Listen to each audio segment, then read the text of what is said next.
Hello friends, welcome to daily news analysis of The Hindu. Today the date is 19th April and probably one of the most important day of our generation. Okay, because आज से शुरू हो रहे हैं Lok Sabha election 102 seats पर होंगे and please समझिएगा कि आपको कहाँ वोट करना है। आपको ऐसे का वोट नहीं करना है जहां आपके पेपर लीक होते हैं, कि आपको ऐसे वोट नहीं करने हैं जहां पर खुल के चीटिंग होती है, बेईमानी होती है, उसके बाद इंक्वायरी कमीशन कह देती है कोई चीटिंग नहीं हुई। ओके, देश इस वक्त बहुत बड़े इश्यूज से गुजर रहा है जो कि सिर्फ मीडिया आपको दिखाता नहीं है, इससे इतना हाईलाइट नहीं हो पा रहा है। सबसे ज्यादा इनइक्वालिटी हम लोग फेस कर रहे हैं, सबसे ज्यादा इन्फ्लेशन आप लोग फेस कर रहे हो, सबसे ज्यादा अनएम्प्लॉयमेंट भी आप लोग फेस कर रहे हो। और जो एम्प्लॉयमेंट मिला भी है, जो गवर्नमेंट क्लेम करती है, it is in the form of contract employment and outsourcing. देखिए, ये बिल्कुल वैसे ही है जैसे अग्निवीर स्कीम्स होती है, और आप लोग इतनी मेहनत इसलिए नहीं कर रहे हो कि आप आज एक जॉब लो और 4 साल बाद उससे बाहर होके फिर से एक न्यू जॉब की सर्च करोगे। वो नहीं हो पाता है, दैट्स नियरली इम्पॉसिबल। तो प्लीज, जहां भी हो, जिस स्टेट में भी हो, वोट अच्छे से करना, right? Because this is the last chance, क्योंकि अगले 5 साल सह नहीं पाओगे। फर्स्ट टेन्योर जो था 2019 तक का, वो इतना ज्यादा फील नहीं हुआ बिकॉज कुछ ऐसे ड्रास्टिक चेंजेस किए नहीं गए। सेकंड टेन्योर बहुत अच्छे से फील हुआ है, और थर्ड टेन्योर फील नहीं कर पाओगे। कल ही मुखर्जी नगर में एक लड़की ने खुद की सुसाइड किया है। She give 10 years to UPSC preparation. She was a daughter of a farmer.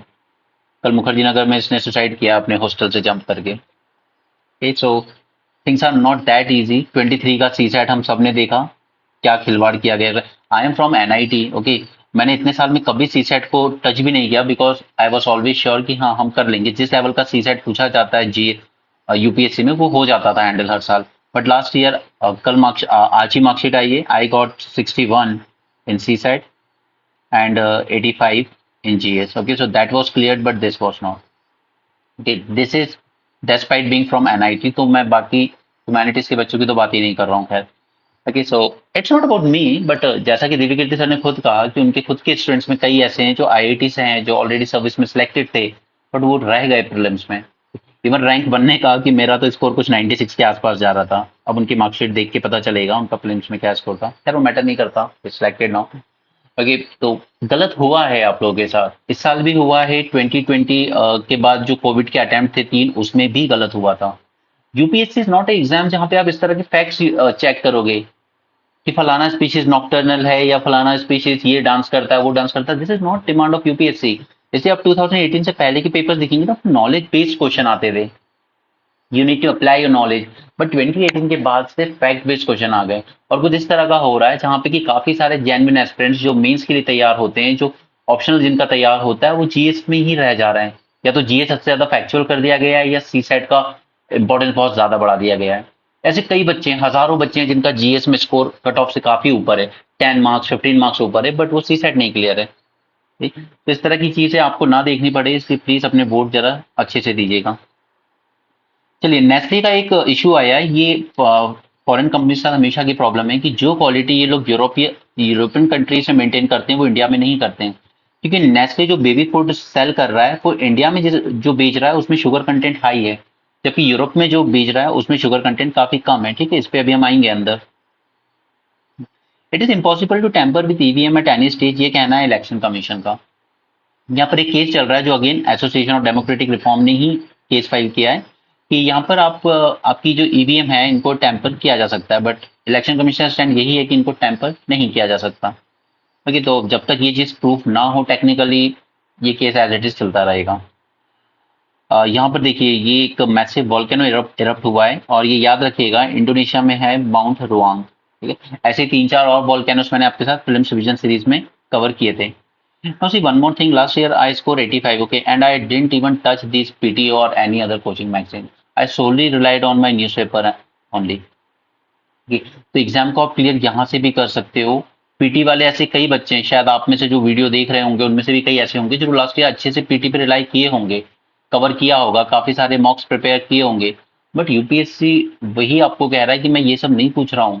ठीक, तो अगर आप न्यूज़पेपर एनालिस्ट आपने अच्छे से फॉलो किया है ना थ्रू आउट द ईयर, आप इसके बेनिफिट देखेंगे। और इसके बेनिफिट आपको देखने तो जाके आप ना जियो साइंटिस्ट का जो भी पेपर हुआ था यूपीएससी का, उसको देख लीजिए। आप इजीली वो क्वेश्चन हैंडल कर जाओगे जो हमने न्यूज़पेपर एनालिस्ट के साथ डिस्कस किए। या मैं आपको एक बार शॉर्ट में दिखा देता हूँ, क्योंकि मैं ये जो पेपर्स हो जाते हैं उनमें टाइम देना मुझे वर्थ नहीं लगता, तो मैं इसमें ज्यादा ध्यान नहीं देता। सी माउंट किलिमंजारो इन अफ्रीका, इसके बारे में पूछा है। अभी हमने 2 दिन पहले ही अपने प्रीलिम्स रिवीजन सीरीज के लेक्चर में कवर किया था। राइट, अराल सी, ये भी मैंने आपको मैप लोकेशन के टाइम कवर करवाया है, कजाकिस्तान और उज्बेकिस्तान के बीच है। ठीक है। Similarly global partnership of artificial intelligence, ये हमने अपने शुरू के ही लेक्चर्स के प्रीलिम्स रिवीजन सीरीज में किया, और न्यूज़पेपर एनालिसिस के साथ भी हमने कई बार किया था। राइट, उसी की तरह से यूनेस्को क्रिएटिव सिटीज का आया फॉर लिटरेचर, ये भी इंडियन एक्सप्रेस में हमने न्यूज़पेपर में डिस्कस किया था। ओके, इसके अलावा मिल्क प्रोडक्शन के बारे में पूछा गया है। मैंने जब आपके साथ व्हाइट रेवोल्यूशन डिस्कस किया था तब मैंने उसमें आपको बताया था कि आपको ये रैंकिंग्स वगैरह याद रखनी चाहिए। ओके, और पर कैपिटा अवेलेबिलिटी कितनी है हमारी। सिमिलरली आपको यहाँ पर क्वेश्चन पूछा गया about this Keibul Lamjao national park. जो भी national park wildlife sanctuary news में आती है, मैं आपको हमेशा बोलता था आप सिर्फ इन्हीं पे फोकस करो। आप ये जो रैंडम वीडियोस पड़े हुए हैं यूट्यूब पे कि आप सारे टाइगर रिजर्व एक वीडियो में, सारे बायोस्फीयर एक वीडियो में, वो सही तरीका नहीं है प्रिपरेशन का। वो आपका माइंड एब्जॉर्ब नहीं कर पाएगा। उस टाइम वीडियो देख लोगे, नोट्स बना लोगे, बट वो चीज दिमाग में नहीं टिकेगी। जो जो जैसे न्यूज में आती रहे आप वैसे उनको तैयार करते रहिए। वर्ल्ड बैंक ग्रुप, इसके सारी जो बॉडीज हैं हमने वो सब देखी थी इसमें। राइट, इसका आंसर ये सी होगा, सी वाला नहीं आता है इसमें। सिमिलरली यहाँ पे स्टेट ऑफ राजस्थान के टाइगर रिजर्व की बात है। मैंने आपको 53, 54, 55 ये सारी चीजें लाइन से कराई थी कि मुकुंदरा हिल था, रामगढ़ विषधारी था। यहाँ पे देखिए सारे कोलेरू लेक, सतकोशिया गॉर्ज, कंजरी, ये सब न्यूज में रहे हैं। सिर्फ आपको उनको इतना ही याद रखना होता है कौन से स्टेट में है, कौन से रिवर के अक्रॉस आते हैं, और यही सब मैं आपको न्यूज पेपर एनालिसिस में करवा रहा हूँ पिछले कई टाइम से। Which of the following is true fish. तो ये कुछ क्वेश्चंस हैं जो आपको इस बार जियो साइंटिस्ट के पेपर में पूछे गए हैं, और ये सब आपके न्यूज़पेपर से ही सॉल्व होने हैं, जो करंट अफेयर बेस्ड क्वेश्चंस हैं। राइट, इसके लिए आप इधर तो कोचिंग के मटेरियल से ओवरबर्डन मत कीजिएगा, और अगर आपको अभी भी लगता है कि आपकी प्रिपरेशन सही डायरेक्शन में नहीं है, तो at least prelims revision series join कर लो। बाकी तो मैं पर्सनली तो नहीं सजेस्ट करूंगा कि आप इस टाइम अपने सोर्स रेफर करो, लेकिन अगर फील हो रहा है that you are totally lost, your preparation is going nowhere, then just complete your polity. Okay, just focus on your economy static part bit little bit, okay, और बाकी आप ये जो 100 डिवीजन मॉड्यूल्स हमारे हैं रिवीजन सीरीज से उतना कर लो, आप प्रीलिम्स जीएस हैंडल कर जाओगे। ओके, अब वो आपके ऊपर है कि आप इतने कम टाइम में इसको रिवाइज कितनी बार कर पाते हो। चलिए हम काम की जो चलते हैं। एनजीटी पे शॉर्ट नोट मैंने आपको दिया हुआ है। जब भी इस तरह की बॉडीज आती हैं हम लोग हमेशा शॉर्ट नोट्स इसकी जरूर प्रिपेयर करते हैं। नेक्स्ट इज कि यहाँ पर हमारा जो बेंगलोर का एयरपोर्ट है, it is named as best regional airport in South Asia. Now ये जो अवार्ड है वो देगा कौन है, तो it is given by Skytrax world airport award, by UNESCO Prix Versailles world's most beautiful airport award, ये दिया गया है। बस इतना ही याद रखना है इसमें। India should condemn Israel action in Gaza, ये ईरान के एनवॉय कह रहे हैं, बट इंडिया ने कभी कंडेम नहीं किया। इंडिया का हमेशा स्टैंड क्या रहा है इसमें कि सेल्फ डिफेंस का राइट सभी को है। तो इसराइल ने भी जो किया अपने सेल्फ डिफेंस में किया, क्योंकि उस पर पहले टेररिस्ट अटैक हुआ था। President chief justice of India, chief election commissioner appeal to voters to step out today and decide nation's future. कोई इलेक्शन इतने क्रूशियल नहीं रहे होंगे आज तक इंडिपेंडेंट इंडिया में जितने इस बार हैं, क्योंकि इंदिरा जी के टाइम भी जो इमरजेंसी लगी थी वो एक एटलीस्ट डिक्लेयर्ड इमरजेंसी थी, पर यहाँ पर हालात आप इस तरह के हैं जहाँ पर एक अनडिक्लेयर्ड इमरजेंसी चल रही है। एक ऐसा मीडिया है जिससे आप उम्मीद करते हो कि आपकी बातें, आपकी ग्रीवांसेस ऊपर पहुंचाएगा गवर्नमेंट तक, नहीं, वो गवर्नमेंट की बातें आप तक पहुंचाता है और आपकी बात को यही रोक कर उल्टा आपको ब्लेम करता है कि आप लोग गलत हो। आप लोग अगर जॉब मांग रहे हो, आप लोग जॉब मांग, अनएम्प्लॉयमेंट बढ़ रहा है तो पॉपुलेशन ज्यादा है इसलिए बढ़ रहा है। देखिए गवर्नमेंट की कोई गलती नहीं है इसमें। गवर्नमेंट सबको प्राइवेटाइज करके बेचे जा रही है, जॉब्स खत्म की जा रही है, तो इसमें गवर्नमेंट ब्लेम नहीं है, ब्लेम आप ही पे डाल दिया जाता है। ऐसा मीडिया है हमारे पास। Okay, so this is sort of undeclared emergency. Indigenously build cruise missile successfully tested. Now इसमें मैंने आपके साथ एक टॉपिक सेशन किया था न्यूज़पेपर के साथ ही, जिसमें मैंने आपको कहा था बैलिस्टिक वर्सेस क्रूज को ध्यान रखिएगा। ठीक है, ये मैंने आपको एक्सप्लेन कर दिया था वहाँ। सबसोनिक क्या होता है, सुपरसोनिक क्या होता है, हाइपरसोनिक क्या होता है, ये सब मैंने उस वीडियो में आपको करवा दिया था। अगर आप प्लेलिस्ट में देखेंगे तो आपको दिख जाएगा, थंबनेल पर ही मैंने ये टॉपिक्स डाला हुआ है, बैलिस्टिक वर्सेस क्रूज मिसाइल। अब वहां से रिवाइज कर सकते हैं। एक्टिविटी बेस्ड कुरिकुलम को ड्रॉ किया गया फॉर आंगनबाड़ी वर्कर। एक्टिविटी मतलब बच्चों को खेल खेल में सिखाना। राइट, जैसे मैंने आपको बताया था, अगर हमें ऑड इवन नंबर बच्चों को याद कराने तो आप सीढ़ियों पे मार्किंग कर दीजिए। ठीक है, 1 2 3 4 5 एंड सो ऑन, और फिर बच्चों को टास्क दीजिए कि आपको एक पैर छोड़ के, एक सीढ़ी छोड़ के चलना है। तो 1 से 3 सीधे जंप करेगा 3 पे, 3 से 5 पे, 5 से 7 पे। दैट इज कॉल्ड एज कि हम करिकुलम ऐसा डिजाइन करें कि बच्चे एक्टिविटी करते करते या खेलते खेलते ही सीख जाएं। और नेशनल न्यू एजुकेशन पॉलिसी जो आई थी हमारी, वो भी यही कह रही थी कि लर्निंग बिगिंस एट बर्थ। हमें बच्चों को खेल खेल में सीखने की आदत डालनी चाहिए। यहाँ पर नेस्ले का जो बेबी फूड था, it has higher sugar content. अब इसके साइड इफेक्ट ये है कि आप बचपन से ही बच्चे में फिर एक एपेटाइट डेवलप कर रहे हो कि उसका शुगर कंटेंट बढ़ता जाएगा जैसे जो बड़ा होता जाएगा, उसको वही पसंद आएगा, क्योंकि उसने बचपन से 6 महीने की एज के बाद से ही उसने इस तरह का फूड लेना शुरू कर दिया। Nestle baby food products sold in India, Africa and Latin American countries have high sugar content in comparison to the same product sold in European market. Okay. It was found that all 15 Cerelac products for 6 months old babies are sold without any added sugar in UK, Germany. WHO recommend करता है against the added sugar in foods meant for children under the age of 3. Indian regulators do allow a limited amount of sucrose and fructose in baby food. WHO पूरी तरीके से मना करता है कि 3 साल से छोटे बच्चों के फूड में आप शुगर कंटेंट मत मिलाइए, लेकिन हमारा जो इंडियन रेगुलेटर है वो थोड़ा सा अलाउ करता है कि चलिए थोड़ा सा सुक्रोज एंड थोड़ा सा फ्रक्टोज आप मिला सकते हो। इसकी प्रॉब्लम ये होती है, contribute to the development of additive eating habit and preference for sweet taste from an early age. Science page पे आज ऐसा कुछ नहीं है जो आपके एग्जाम पॉइंट ऑफ व्यू से काम का हो, सब बोल बच्चन है फालतू के। टीवी के बारे में चाहे जितना भी आ जाए हम इसको कवर कर चुके हैं, मेंस 450 में भी कवर कर चुके हैं और इसको हम फिल्म रिविजन सीरीज में भी टाइम टू टाइम देखते रहते हैं, क्योंकि इसके लिए जरूरी ये हो जाता है हमारे लिए कि इससे रिलेटेड जो भी मेडिसिन न्यूज में रही है ना, जैसे बैडेक्लिन एंड 2-3 और है जो मैंने फिल्म रिविजन सीरीज में कवर भी किए इन दी मॉड्यूल नंबर 49, तो वो सब आपको देखना चाहिए। ये क्वेश्चन आएंगे और इनके एलिमिनेशन टारगेट्स कौन सा कब एलिमिनेट करना है ऑन ऑल दोस थिंग। यहाँ पे कुछ माउस को किल किया गया। Again naxalism as a topic हम ऑलरेडी पूरा कंप्लीट कर चुके हैं मेंस 450 प्लस में, राइट। सिमिलरली यहाँ पर हमारे जो इंटेलिजेंस ब्यूरो के और एनएसए रहे फॉर्मर मिस्टर एम के नारायण अच्छे आर्टिकल्स लिखते हैं, उन्होंने वर्ल्ड को लेकर ही लिखा है कि वर्ल्ड में काफी प्रॉब्लम चल रही है इस वक्त। तो देखिए एक बार आज हमारी हालत कुछ कुछ वैसी हो रही है वर्ल्ड में जैसे कि इंडिया की एक टाइम थी ना, जब हम लोग पढ़ते हैं एनसीईआरटी में ट्राइपेटाइट स्ट्रगल, राइट। गुर्जर प्रतिहार थे, राष्ट्रकुटास थे, पाल्स थे और भी छोटे छोटे थे। मतलब सभी इतने पावरफुल थे कि वो किसी एक को डोमिनेंस क्रिएट नहीं करने दे रहे थे, but at the same time इनमें से कोई एक भी ऐसा नहीं था जो एक ऑल इंडिया रूल स्टैब्लिश कर सके, राइट। तो वैसी हालत आज वर्ल्ड की हो रही है। अभी तक after disintegration of Soviet USSR, USA का डोमिनेंस रहा, वर्ल्ड कहीं ना कहीं यूनिपोलर रहा। यूरोपियन यूनियन पूरा यूएसए के साथ ही आ जाता है हर मैटर पे, राइट। फिर रशिया थोड़ा सा आइसोलेशन में चला गया, but since 2000 mister Putin power में आते हैं और उनका राइज फिर से शुरू होता है। पैरेलली राइज होता है चाइना का, और चाइना का राइज दोनों एस्पेक्ट्स में हुआ, इकोनॉमिक एस्पेक्ट में भी और मिलिट्री एस्पेक्ट में भी। इकोनॉमी एक्चुअली किसी भी कंट्री को मिलिट्री पावरफुल बनने से पहले इकोनॉमिक पावर बनना पड़ता है। Okay, you can say that economy is the base on which the military power of a country rest, right. USA पहले इकोनॉमिक पावर बना तब जाकर वो उस लेवल की मिलिट्री पावर बन पाया।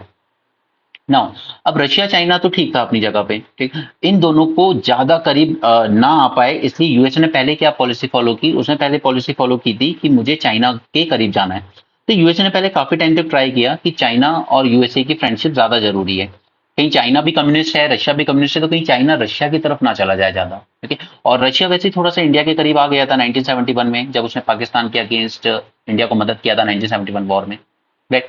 इधर से यहाँ पे नीचे नॉर्थ कोरिया था और साउथ कोरिया था। साउथ कोरिया ओबियसली यूएसए के साथ चला गया ट्रीटी अलायंस में, नॉर्थ कोरिया कहीं ना कहीं चाइना रशिया के क्लोज रह गया क्योंकि वो भी एक कम्युनिस्ट रेजिम बन के रह गया, ठीक है। तो चाइना और रशिया ने हमेशा नॉर्थ कोरिया को यूज किया है as a proxy against the US. Similarly अब यहाँ पे एक न्यू पावर उभरती है ईरान की। ईरान, ओके, ईरान ने भी वही स्ट्रेटेजी अपनाई। 1979 तक ईरान भी यूएसए के साथ बहुत अच्छा दोस्त था, उसका जो किंग था वो बिल्कुल सही था। उसके बाद यहाँ पे रेवोल्यूशन होता है 79 में और एक न्यू रिजीम आती है थियोक्रेटिस लोगों की, वो लोग बनाते हैं अपनी ईरानियन रेवोल्यूशनरी गार्ड, और ये एक नई स्ट्रेटजी लेके चलता है कि हम प्रॉक्सीज यूज करेंगे, ठीक है। इसने ढेर सारी प्रॉक्सीज बना ली, जैसे जैसे हमास बना लिया गाजा में, ठीक है, हिजबुल्ला बना लिया लेबनान में, हाउथीज बना लिया रेड सी में यमन में, ओके।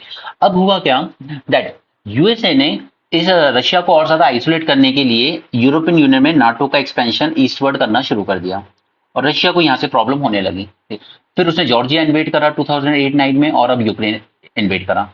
तो अब कहीं ना कहीं रशिया और यूएसए फिर से आमने सामने आ गए। ठीक है। दूसरी तरफ ईरान पे इन्होंने बेवजह सैंक्शन लगा लगा कर उसको भी आइसोलेट करने की कोशिश की और वो सब उन्होंने किया इसराइल के लिए, क्योंकि इसराइल हमेशा ही मानता था कि अगर इस रीजन में कोई मेरे लिए सबसे बड़ा थ्रेट है तो वो ईरान है। ऐसे ईरान को न्यूक्लियर नहीं बनने देना है, जबकि उसने प्रॉमिस किया कि मैं न्यूक्लियर वेपन नहीं बनाऊंगा। उसने डील भी साइन की। उसके बाद भी इसराइल हमेशा पुश करता रहा यूएस को कि नहीं नहीं आप सैंक्शन वापस लगाओ वापस लगाओ। और जब ट्रंप आया, ट्रंप था कैपिटलिस्ट आदमी और यूएसए में सबसे स्ट्रांग अगर कोई लॉबी है, वो हम लोग बोल बच्चन करते रहते हैं कि इंडियन लॉबी बहुत अच्छी है, वहां पे हमारा डायस्पोरा बहुत स्ट्रांग है, कुछ नहीं है। जो जूइश लॉबी है ना यूएसए की, वो सबसे पावरफुल है। सबसे रिच बिजनेसमैन जूइश वाले ही हैं, सबसे intelligent scientist, Nobel prize holders, वो सब जूइश कम्युनिटी के लोग हैं। और यूएसए में इनका डोमिनेंस बहुत है। और उसी जूइश कम्युनिटी ने, इनके यहाँ जब प्रेसिडेंशियल इलेक्शन होते हैं ना, तो बहुत फाइनेंस करना पड़ता है। और उसी जूइश कम्युनिटी ने ये इंश्योर किया कि ट्रंप वापस से ईरान पर सैंक्शन लगाए। उसने सैंक्शन लगाया ईरान को आइसोलेट करने के लिए। अब ईरान कहाँ गया? 25 ईयर की डील साइन करने चाइना के पास। उसने 25 साल की स्ट्रेटेजिक डील साइन कर ली। अब जब आपने ईरान को भी आइसोलेट किया, रशिया को भी किया, अब रशिया अपने आप में मिलिट्री पावर है, उसमें कोई डाउट नहीं, उसके पास अच्छे खासे वेपन्स है, बट इकोनॉमिक पावर नहीं है। अब उसको ऐसा पार्टनर चाहिए था जो उसकी इस सैंक्शन लगे हुए हैं रशिया पर भी, ईरान पर भी, इन दोनों को ऐसा पार्टनर चाहिए था जो इन दोनों की इकोनॉमी को गिरने से बचा सके। और वर्ल्ड में एक ही कंट्री थी जिसके होते हुए आपकी इकोनॉमी में कोई प्रॉब्लम नहीं हो सकती, वो थी चाइना। और यहाँ पे ये एक्सेस तैयार हो गए। Okay, Russia, Iran, China axis clear. अब ये दोनों यूज कर रहे हैं नॉर्थ कोरिया को एज अ प्रॉक्सी। अब प्रॉब्लम इंडिया के लिए कहाँ आ रही है? इंडिया के लिए प्रॉब्लम आ रही है इस रीजन में कि ईरान के साथ लगा हुआ है अफगानिस्तान, उसके नीचे है पाकिस्तान और फिर है इंडिया। अब अफगानिस्तान से यूएसए निकल गया। ओके, यूएसए अफगानिस्तान से निकल गया, अफगानिस्तान में आ गया तालिबान। हालांकि तालिबान ने अभी तक कोई एग्जैक्ट साइड नहीं लिया है कि मैं किधर जा रहा हूं किधर नहीं जा रहा हूं, लेकिन अभी तक तालिबान को किसी ने रिकग्नाइज भी नहीं किया है। लेकिन कहीं ना कहीं चाइना और रशिया अनऑफिशियली उसके साथ इंगेजमेंट करते रहते हैं, जबकि यूएसए नहीं कर रहा है अभी बिल्कुल। ओके, तो अफगानिस्तान भी थोड़ा सा उधर ही टिल्ट होता जा रहा है। पाकिस्तान की प्रॉब्लम यह है कि पाकिस्तान को पहले बहुत सारी फंडिंग मिलती थी, मिलिट्री वेपन्स मिलते थे। क्यों? क्योंकि यूएसए को जरूरत थी कि अफगानिस्तान में जो तालिबानी जब टेररिस्ट अटैक करते थे तो इनको रोकने में मदद करे पाकिस्तान। लेकिन जब यूएसए निकल गया, अब पाकिस्तान को ना मिलती है फंडिंग, ना मिलते हैं उसको वेपन्स। अब उसको ये दोनों चीज मिलती है चाइना और रशिया से।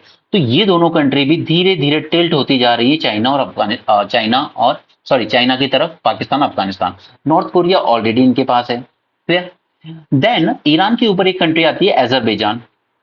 अभी इसके कन्फ्लिक्ट हुए थे अर्मेनिया के साथ। अर्मेनिया था क्रिश्चियन कैथोलिक कंट्री, उसको मदद नहीं किया इन लोगों ने। लेकिन अंदर की जो रिपोर्ट्स बताती हैं कि अजरबैजान को सपोर्ट करने में अफगानिस्तान के फाइटर्स भी थे तालिबान वाले, और पाकिस्तान के मिलिट्री जनरल्स भी थे जिन्होंने वहां पर पार्टिसिपेट किया था इनडायरेक्टली। अजरबैजान जीत के आया इसके लिए। ओके, तो ये भी कहीं ना कहीं इधर ही शिफ्ट होता जा रहा है इस कैंप में। तो हो क्या रहा है कि वर्ल्ड में आज फिर से हम दो कैंप में डिवाइड होता जा रहा है वर्ल्ड फिर से। प्लस पहले ये था कि कोल्ड वॉर के टाइम से वर्ल्ड दो कैंप में डिवाइड था, लेकिन आज इन दो कैंप में डिवीजन के अलावा जो सबसे बड़ी चीज यूज हो रही है वो हो रही है प्रॉक्सीज की। प्रॉक्सीज यानी कि नॉन स्टेट एक्टर्स। और इन नॉन स्टेट एक्टर्स को सबसे ज्यादा अगर कोई यूज कर रहा है तो वो कर रहा है Iran, B it Hamas, B it Hezbollah, B it Houthi. तो ये पूरी सिनेरियो समझ में आया। इतना कुछ ट्रबल चल रहा है इस वक्त वर्ल्ड में, और इस सब के बीच में लाई करता है India.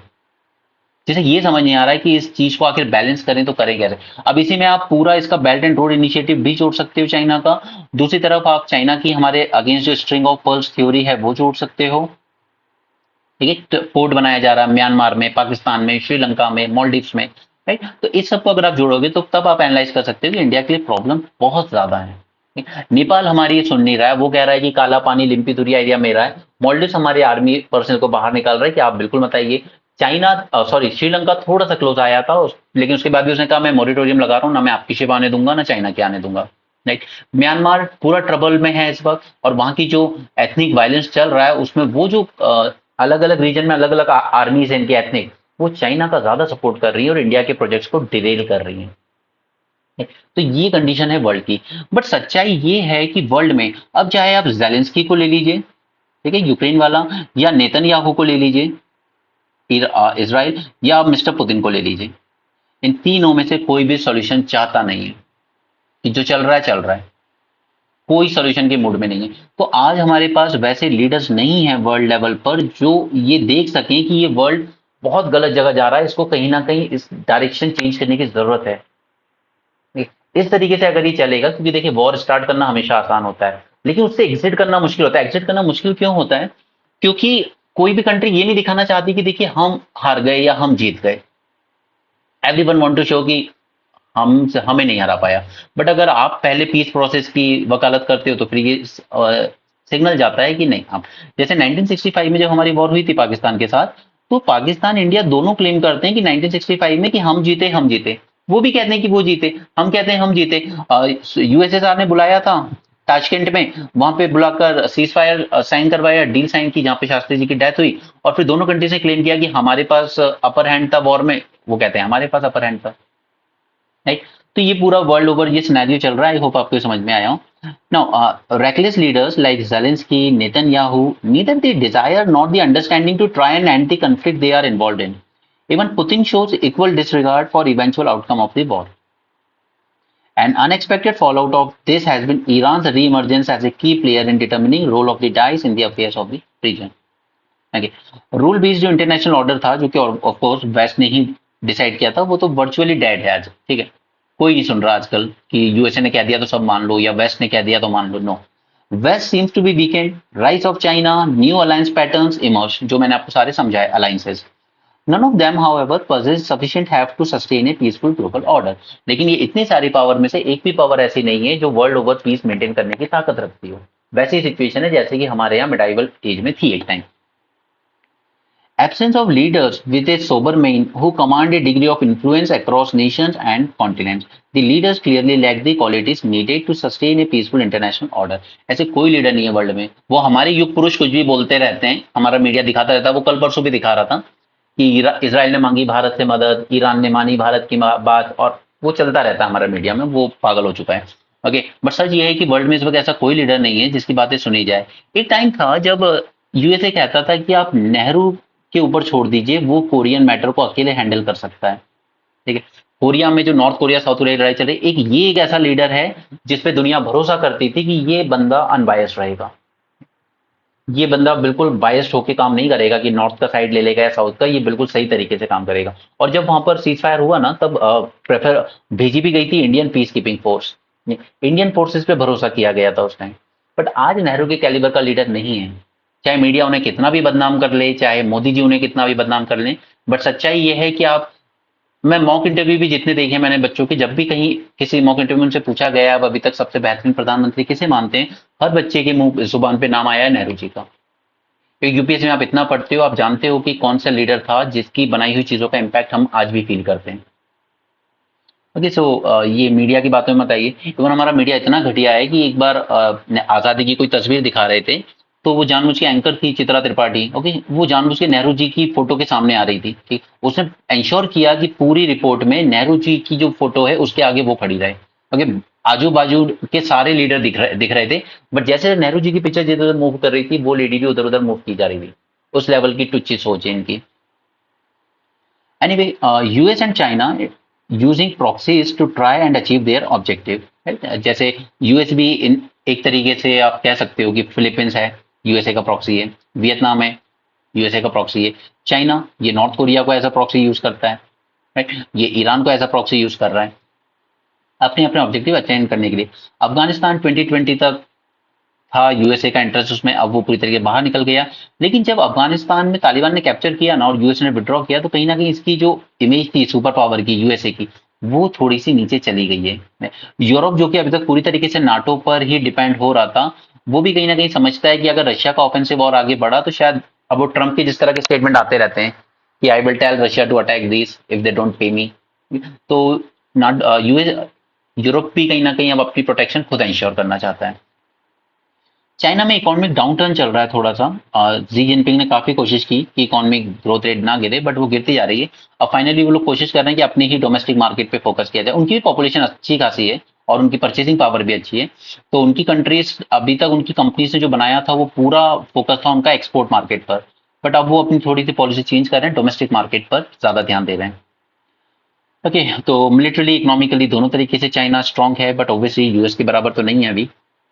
But they are forging new alliances across West Asia, like Russia, China, Iran axis have put question mark and predatory tactics to US. Okay, but the thing is that wisdom lies in knowing when to stop. Now this is the problem कि ये नहीं decide कर पा रही countries की कहाँ पे रुकना है हमें इस वॉर में।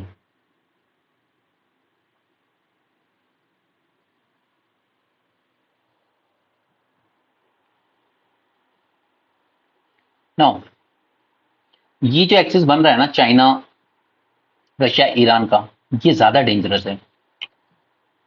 ईरान ने अपने तीन तीन प्रॉक्सीज लगा रखे हैं यूएसए और इसराइल के अगेंस्ट। चाइना ने नॉर्थ कोरिया को लगा रखा है यूएसए के अगेंस्ट। चाइना ने ही पाकिस्तान को लगा रखा है इंडिया को डिस्टर्ब करने के लिए।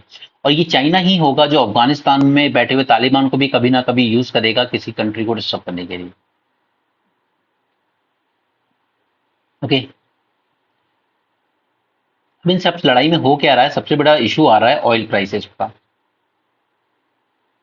अगर ऑयल के प्राइसेस बढ़ते हैं तो फिर मैंने आपको कल पूरा समझाया था इंपोर्ट लेड इन्फ्लेशन, ये हर कंट्री के लिए प्रॉब्लम क्रिएट करेगा अगर ये लड़ाइयां इसी तरीके से चलती रही। Today sanction have cease to have any meaning. अब सैंक्शंस आपने रशिया पे भी लगा रखे हैं, आपने सैंक्शन ईरान पर भी लगा रखे हैं, बट क्या फर्क पड़ा, कुछ भी नहीं। रशिया ऑयल बेचता रहा, खरीदने वाले खरीदते रहे। Technology all set to become a ultimate disruptor. अब देखिए आर्टिफिशियल इंटेलिजेंस, रोबोट्स, इन सबका यूज अगर आज वॉर में आप करने लगोगे तो फिर दिक्कत है बहुत सारी। ठीक है, US China are already a powerful military, but जो दूसरी कंट्रीज भी थी वो भी कैचअप कर रही हैं आर्टिफिशियल इंटेलिजेंस की मदद से कि हम भी उतनी स्ट्रॉन्ग डिफेंस सिस्टम बना पाए। ठीक है, जापान, साउथ कोरिया ये बहुत आगे हैं टेक्नोलॉजिकली। कल को जापान को अगर ज्यादा बड़ा थ्रेट फील होगा चाइना से तो वो इससे बेटर वेपन बना सकता है, इससे बेटर रोबोट्स बना सकता है। Finally, it is necessary to recognize that with most arms control agreement having freed, new nuclear warhead, cruise missile are possibly, if not already been designed, been kept in readiness for use. तो nuclear war की तरफ भी हम आगे बढ़ सकते हैं। South China Sea, of course इसका मैप लोकेशन सबसे ज्यादा इंपॉर्टेंट है, कई लेक्चर्स में किया है हमने। इंडिया का जो अप्रोच था साउथ चाइना सी की तरफ वो पहले थोड़ा सा कंजर्वेटिव था, क्योंकि हम चाहते नहीं थे कि हम साउथ चाइना सी में ज्यादा एंटर करें। जैसे एक टाइम था जब वियतनाम ने इनवाइट किया था कि आप आइए हमारे यहाँ ऑयल एंड गैस ब्लॉक है, हमारे टेरिटोरियल वाटर में आके एक्सप्लोर कीजिए। बट चाइना कहता था नो नो, 9 डैश लाइन मत भूलिए, सारा साउथ चाइना सी मेरा है। तो फिर इंडिया पीछे हट जाता था, ठीक है हम नहीं आ रहे। बट मोदी सरकार आने के बाद हमने कहा नहीं, कोई जरूरत नहीं पीछे हटने की, जो होगा देखेंगे। कि हमारा कंसर्न ये होता था कि हमेशा अगर हम देखें तो चाइना के अगेंस्ट कितनी भी कंट्रीज हो, लेकिन लैंड बॉर्डर से वो हमारे साथ शेयर करता है। ओके, तो अगर चाइना के साथ इशू होंगे सबसे ज्यादा तो उसका इम्पैक्ट इंडिया पे फील होगा। इसलिए हम लोग थोड़ा सा कंजर्वेटिव हो जाते थे इस रीजन में, बट अब पिछले कुछ सालों से हम लोग ऐसा नहीं है। India extend full support to the Philippines in upholding its national sovereignty. ये कमेंट किए थे मिस्टर जयशंकर ने with respect to ongoing South China और West Philippine Sea dispute between Manila and Beijing. इन्होंने कहा चाइना को to adhere to the rule based maritime order and acknowledge the International Court of Justice ruling in 2016 favour of Manila. 2016 का ICJ का judgement मैंने आपको बताया था, उसने चाइना को कहा था कि नहीं, ये 9 डैश लाइन जैसा फ्लॉड प्रिंसिपल आप इम्पोज नहीं कर सकते। तो चाइना ने मानने से मना कर दिया था कि मैं नहीं मानता है जजमेंट को। जबकि इसी court, international Court of justice ने हमारे अगेंस्ट जब रूल किया था बांग्लादेश के रिस्पेक्ट में कि ये वाटर बांग्लादेश को बिलोंग करता है, तो हमने मान लिया था। So both these statement signals a departure from India's earlier more cautionary and neutral position vis-a-vis South China Sea. Okay, so this mirrored the broader strategic and economic aspiration on the global stage. तो India ने अगर पिछले कुछ 10 साल में कुछ achieve किया है तो वो फॉरेन पॉलिसी में ही अचीव किया है बस थोड़ा सा, बाकी तो Modi government has been total failure. New Delhi's engagement with the region was initially primarily economic। पहले तो हमें ऑयल गैस वगैरह के एक्सप्लोरेशन में इंटरेस्ट था। ठीक है, लोग इस पॉलिसी की हम लोग बात करते थे, तो हम कनेक्टिविटी इंप्रूव करना चाहते थे। आईएमटी ट्राइलेटरल हाईवे भी बनाया हमने इस टाइप का। ठीक है, उसके बाद Ganga Mekong Ganga, Mekong Ganga cooperation भी लेकर आए हम लोग, वो सब। which aim to enhance economic integration with Southeast Asia and imperative to secure energy resources, especially energy resources, to fuel its growing economy. ONGC विदेश लिमिटेड जो है हमारी, उसमें oil and gas exploration projects किए वियतनाम के exclusive economic zone में. It not only signified India's economic stakes in the region, but also its support for principle of freedom of exploration and exploitation of maritime resources within bounds of international law, that is UN clause. ठीक है, तो हम जो भी कर रहे हैं UN clause के दायरे में रह के कर रहे हैं. चाइना यूएन क्लॉज की लिमिट्स को मान नहीं रहा है. ठीक, तो अभी तक हमारे जो फोकस था इस रीजन में वो पूरी तरीके से किस पे था, इकोनॉमिक एस्पेक्ट पे. But now we are shifting more towards the strategic and active engagement with Indo Pacific region. The Act East policy, emphasizing not only economic integration but also strategic partnership, expanded security cooperation with Vietnam, Malaysia, Singapore, besides Philippines.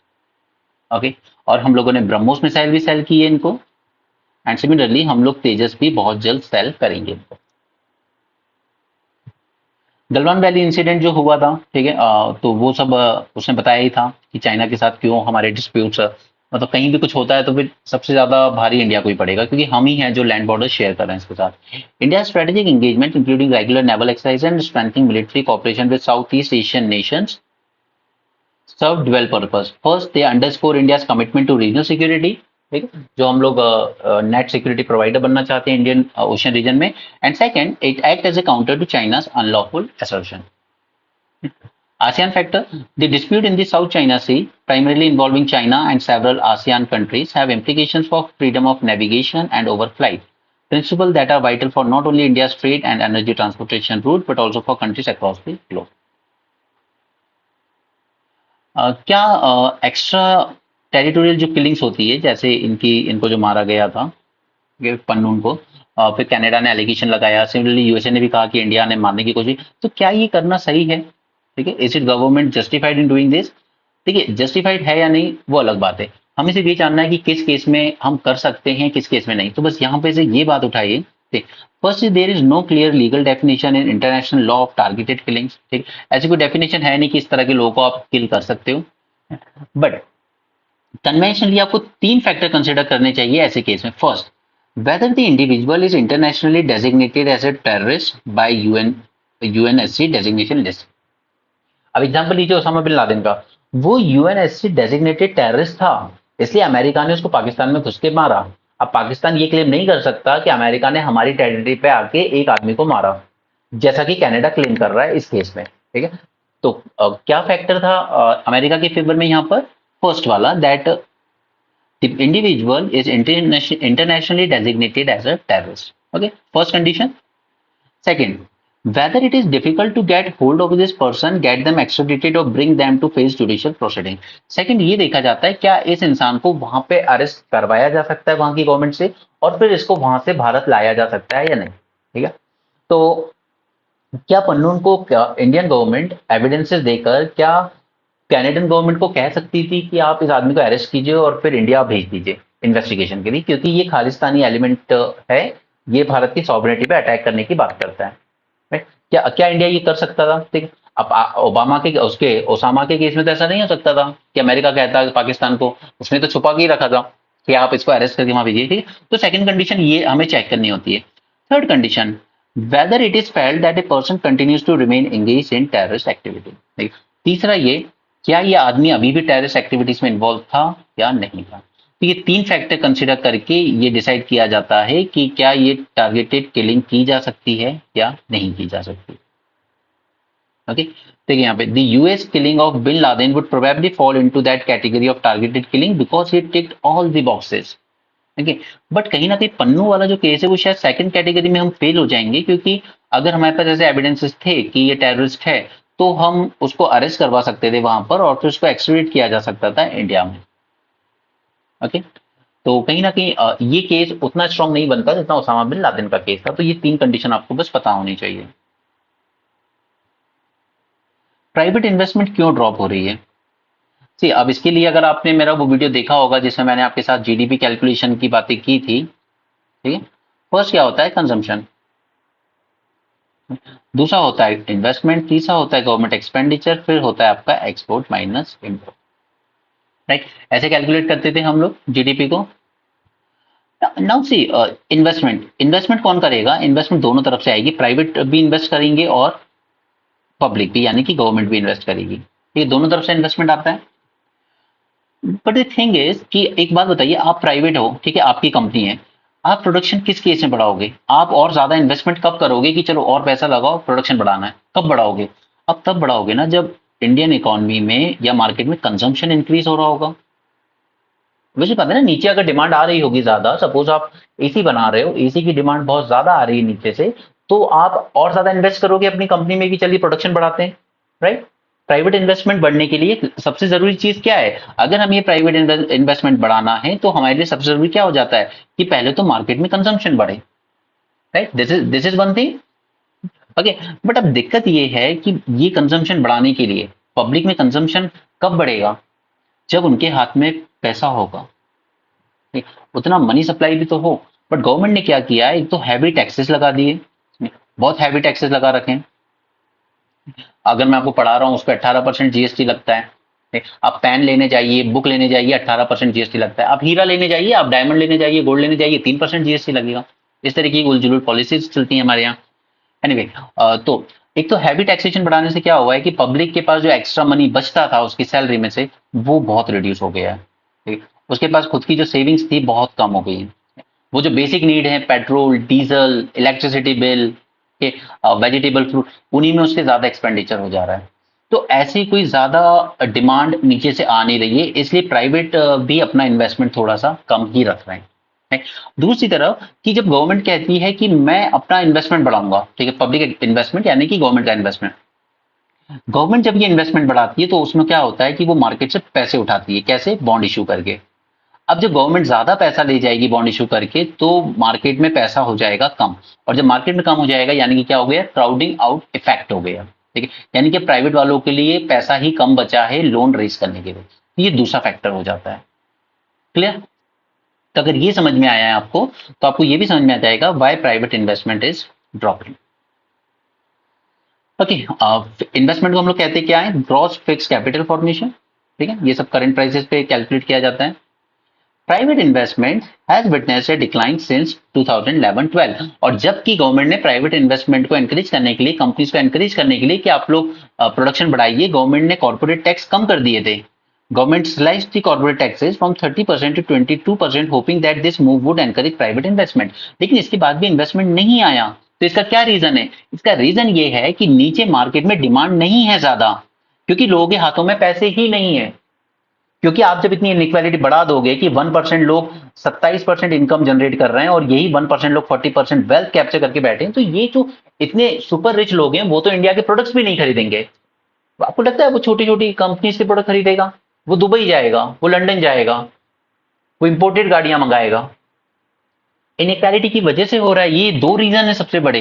पहला, हद से ज्यादा high taxes लगा के आपने public के पास जो disposable income बचती थी वो रिड्यूस कर दी, तो मार्केट में डिमांड कम हो गई। This is one reason. Second reason है कि आपने इतनी हाई लेवल की इनइक्वालिटी कर ली, क्योंकि देखिए मार्केट में जो डिमांड जनरेट होती है ना वो मासेस से होती है। जो आपकी 90% पॉपुलेशन है ना उससे होती है। ये 1% वो पॉपुलेशन नहीं है जो 40% वेल्थ होल्ड करके बैठी है इंडिया की। ये वो 1% पॉपुलेशन है ही नहीं जो मार्केट में डिमांड जनरेट करके दे सके। ओके, तो इतने टैक्सेस रिड्यूस करने के बाद भी कॉर्पोरेट्स ने इन्वेस्टमेंट नहीं बढ़ाया, क्योंकि नीचे उनकी चीजों की डिमांड नहीं है, पब्लिक के हाथ में उतना पैसा नहीं है। ओके, तो एकदम फ्लॉड पॉलिसीज चल रही है गवर्नमेंट की।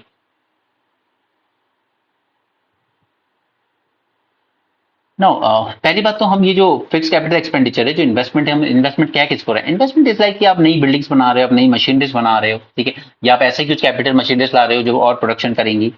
This indicate how much the private sector in an economy is willing to invest. Okay, इसके अलावा यहाँ पर गवर्नमेंट भी इन्वेस्ट करती है अपनी तरफ से, जैसे गवर्नमेंट ब्रिज वगैरह बना रही है, ठीक है।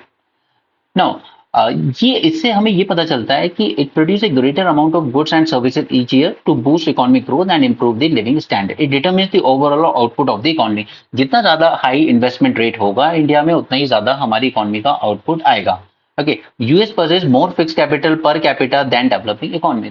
वहां पे लोग ज्यादा इन्वेस्ट करते हैं, हमारे यहाँ लोग ज्यादा इन्वेस्ट नहीं करते, ठीक है। पहली बात तो इन्वेस्ट करने के लिए एक्स्ट्रा इनकम बची नहीं है अब। फ्रॉम इंडिपेंडेंस टू लिबरलाइजेशन 1991 तक private investment remain largely below और अबाउट 10% ऑफ जीडीपी। क्यों? प्राइवेट इन्वेस्टमेंट उस टाइम कम इसलिए रहा क्योंकि गवर्नमेंट लगा देती थी कोटा, ठीक है, कि आप इतना ही प्रोड्यूस कर सकते हो। लाइक अगर आपको साइकिल्स बनानी है तो आप एक साल में 12,000 साइकिल ही बना सकते हो, जबकि मेरे पास कैपिटल पड़ी है कि मैं इन्वेस्ट करके और साइकिल बना सकता हूँ, पर सरकार कोटा अलाउ नहीं करता था। ओके, तो उस टाइम पर प्राइवेट इन्वेस्टमेंट लोग ज्यादा कर नहीं पाते थे, जबकि पब्लिक इन्वेस्टमेंट बढ़ती जाती थी, ठीक, क्योंकि गवर्नमेंट ही इन्वेस्ट करती थी। गवर्नमेंट कहती थी कि सारा डेवलपमेंट मुंबई दिल्ली में क्यों हो रहा है, छत्तीसगढ़ में प्लांट लगाओ। तो गवर्नमेंट का इन्वेस्टमेंट उस टाइम बढ़ता जा रहा था, ठीक है, and it overtake private investment by early 1980s। But post liberalisation private sector को ज्यादा इंकरेज किया गया, स्टेट ने अपना रोल कम किया और प्राइवेट इन्वेस्टमेंट ज्यादा हो गया, अब पब्लिक इन्वेस्टमेंट कम हो गया। बट ये सब फिर से रिवर्स होना शुरू हो गया 2007-8 में फाइनेंशियल क्राइसिस आने के बाद। ओके, क्योंकि यहाँ पर 27% बाय 2007-8 पब्लिक प्राइवेट सेक्टर का इन्वेस्टमेंट कितना हो चुका था, 27%, ठीक, लेकिन 2011 ऑनवर्ड से ये डिक्रीज होना शुरू हो गया और ये आ गया है अभी 19.6% पे। तो आप देखिए कि प्राइवेट सेक्टर का इन्वेस्टमेंट कितना कम आया है, इसलिए प्राइवेट सेक्टर में भी जॉब्स कम हुई है। ओके, और ये सब कहां से शुरू हुआ, 2011-12 से। क्यों? क्योंकि इस टाइम कुछ हीरो लोग खड़े हो गए थे अन्ना आंदोलन के चक्कर में, कुछ हो गए थे बाबा रामदेव के चक्कर में, कुछ हो गए थे उस टाइम के एक सीएजी हुआ करते थे विनोद राय, उनकी फर्जी रिपोर्ट्स के नाम पर, और कुछ हो गए थे मीडिया की बातों में आकर, ठीक। तो 2011-12 से मनमोहन सिंह गवर्नमेंट इतनी परेशान हुई कि पूरा पॉलिसी पैरालिसिस हो गया था, कोई फाइल मूव हो ही नहीं रही थी, इन सब में इतना डिस्ट्रैक्ट किया गया था।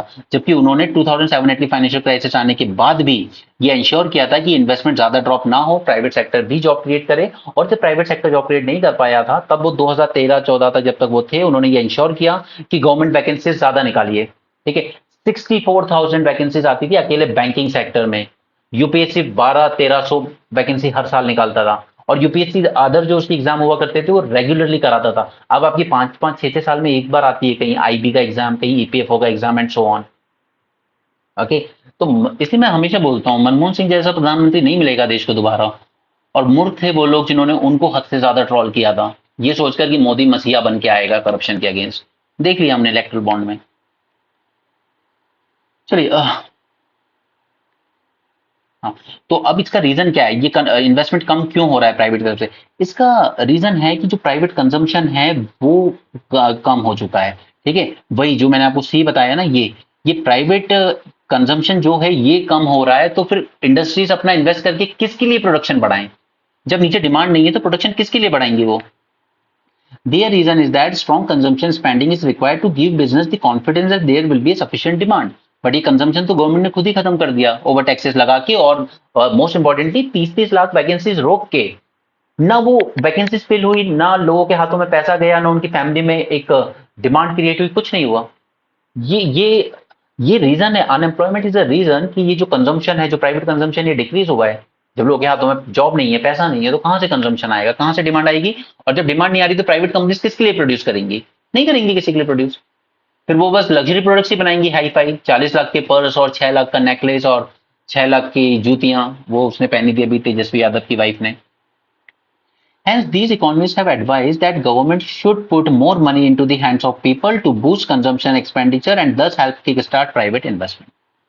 Private final consumption expenditure dropped steadily from nearly 19% of GDP to 54% of GDP in 2010-11. इस टाइम पर लोग अपनी जो इनकम थी उसका 54% कंजम्पशन में यूज कर रहे थे।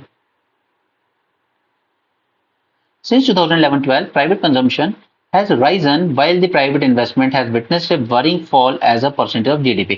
अब बताइए कि प्राइवेट कंजम्पशन 2011 से बढ़ा क्यों? बढ़ा, लेकिन ये उस तरीके की चीजों में बढ़ा जो कि उनकी डिमांड नहीं है, वो बेसिक नीड है। पेट्रोल में उनका कंजम्पशन बढ़ गया, डीजल में उनका कंजम्पशन बढ़ गया, इलेक्ट्रिसिटी में उनका कंजम्पशन बढ़ गया। ओके, तो ये कंजम्पशन, ये कहां से, ये क्या डिमांड क्रिएट कर सकते हैं प्राइवेट कंपनीज के लिए? नहीं कर सकते। उसका ये खर्चा तो टाइट हो गया, ये तो जाना ही जाना है उसका।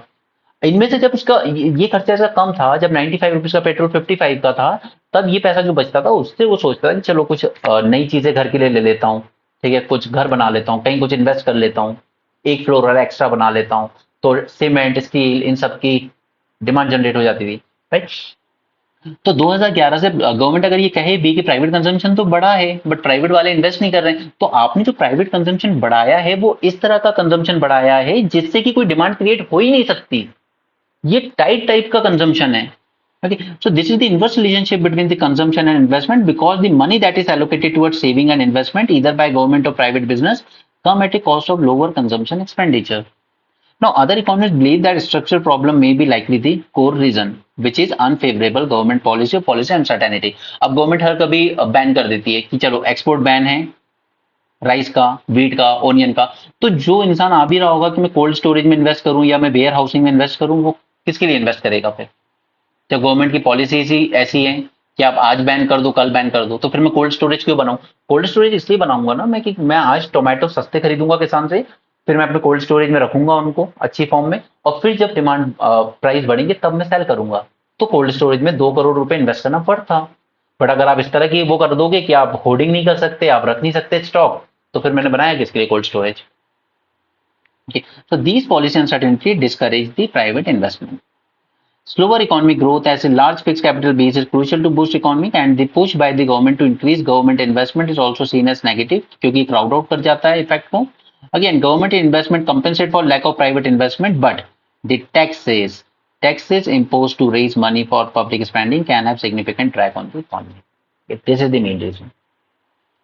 चलिए, ये हमारे मध्य प्रदेश के धार डिस्ट्रिक्ट से. यहाँ पर एक कॉम्प्लेक्स है, मतलब वो मुस्लिम हिंदू मुस्लिम लड़ते रहते हैं उसको लेकर.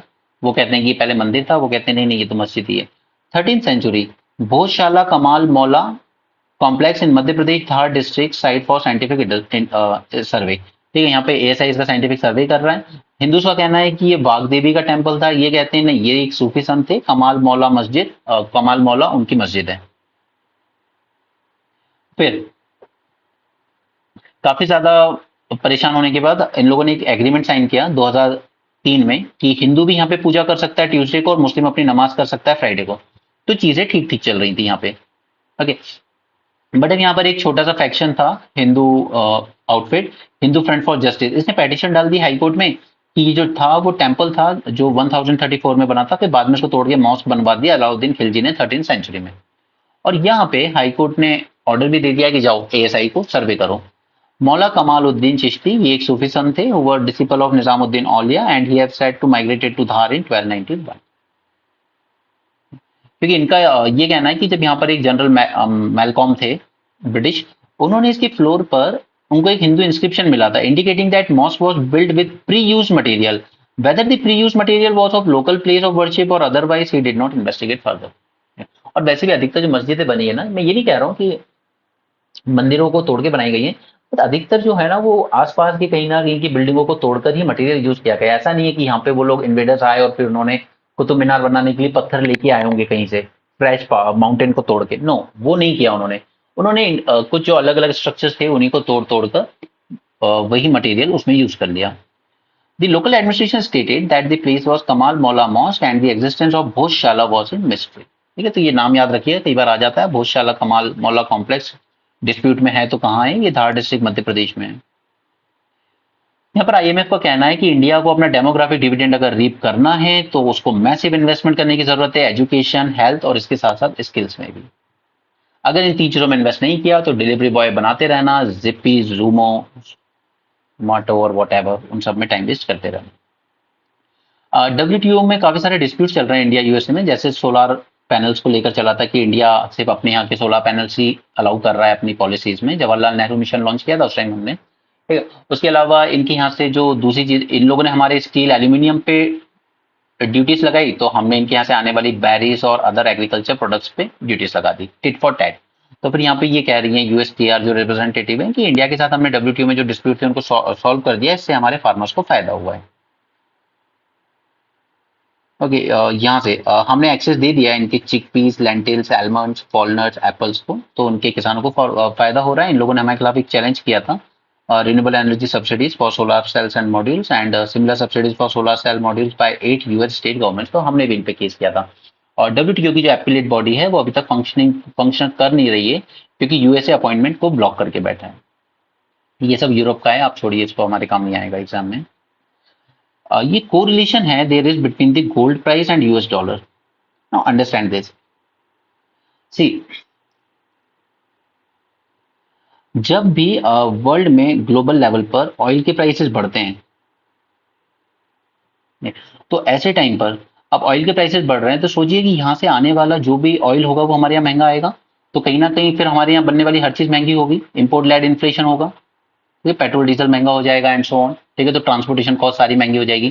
तो ऐसे में क्या करता है इंसान, इंपोर्ट लेड इन्फ्लेशन। अब जब सोसाइटी में चीजें महंगी हो रही होंगी ना, तो आप हमेशा देखिएगा लोग फिक्स्ड एसेट में इन्वेस्ट करना पसंद करते हैं, गोल्ड में। क्यों? क्योंकि गोल्ड ओवर द टाइम अपनी कीमत लूज नहीं करेगा, वो अपनी वैल्यू लूज नहीं करेगा बल्कि बढ़ेगी।